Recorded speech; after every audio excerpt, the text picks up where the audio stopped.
नमस्कार मंडळी, श्री स्वामी समर्थ. स्वागत करते तुमचं माझ्या रसभरीत खानदेशी या यूट्यूब चॅनलवर.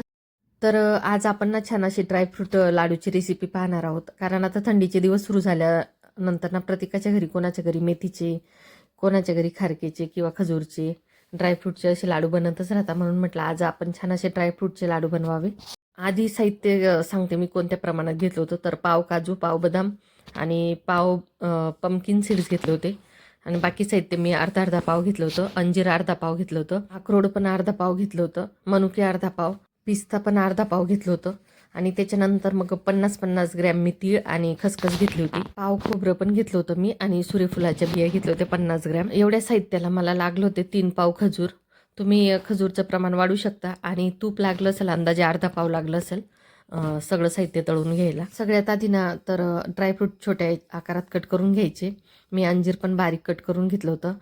अक्रोड, काजू, बदाम तर हे सगळं बारीक करून खोबरं किसून घेतलं होतं. आणि मग एक एक साहित्य आपण तळून घ्यायचं थोडं थोडं तूप घालून. तर काही नाही, 2 मिनटं तळू द्यायचं फक्त, खूप जास्तही लालसर करायचं नाही त्याला.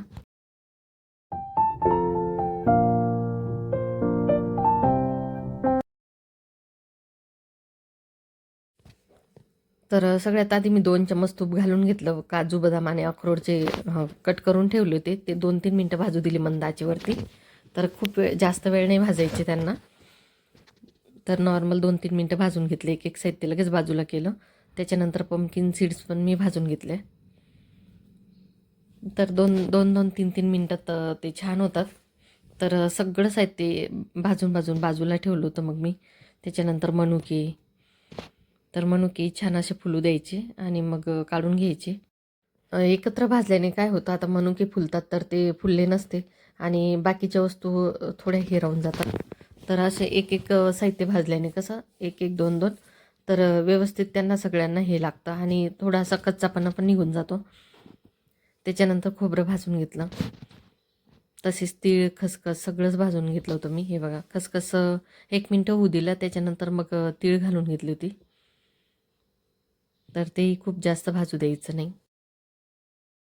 शेवटी होते पिस्ते, तर तेही भाजून घेतले छान मंद आचेवर.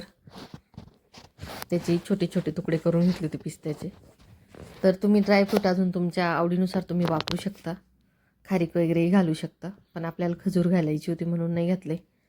तर हे सगळं साहित्य छान मिक्स करून घ्यायचं आणि थोडं 2-4 मिनटं गार होऊ द्यायचं. आणि एका साईडला मी लगेच खजूर ठेवली होती गरम करायला. आणि खजूर खूप कडक आणायची नाही, जी सॉफ्टवाली असते ना ती आणली होती मी. तर तिचं छान हे होतं, मग सॉफ्ट होते आणि गोळा होतो. तर खजुरी मी छान हे करून घेतली होती. 3 पाव खजूर लागली होती मला एवढ्या साहित्यासाठी. आणि छान मिक्स करून घ्यायचं. तुम्ही खजूर जास्त कमी करू शकता, पण कमी गोड पाहिजे होती म्हणून मी 3 पावच घातली. तर एवढं साहित्य, याला 1 किलो ही खजूर घातली तरी चालतं. हे लाडू तुम्ही उपवासालाही बनवून ठेवू शकता. असे लाडू फक्त कोणी खसखस किंवा तीळ खात नाही, तर ते अवॉइड करायचं. या लाडूंमध्ये गूळ किंवा साखर घालण्याची गरज नसते. खजूरमुळे गोड होतातच. तुम्हाला गोड जास्त पाहिजे असले तर तुम्ही खजूरचं प्रमाण वाढवून घ्यायचं. आणि छान एकजीव करून छोटे छोटे लाडू बनवून घेतले होते. तर कशी वाटली तुम्हाला आजची रेसिपी? आवडली असेल तर एक लाईक नक्कीच करा, शेअर करा. नवीन असाल चॅनलवर तर सबस्क्राईब नक्की करून घ्या. धन्यवाद.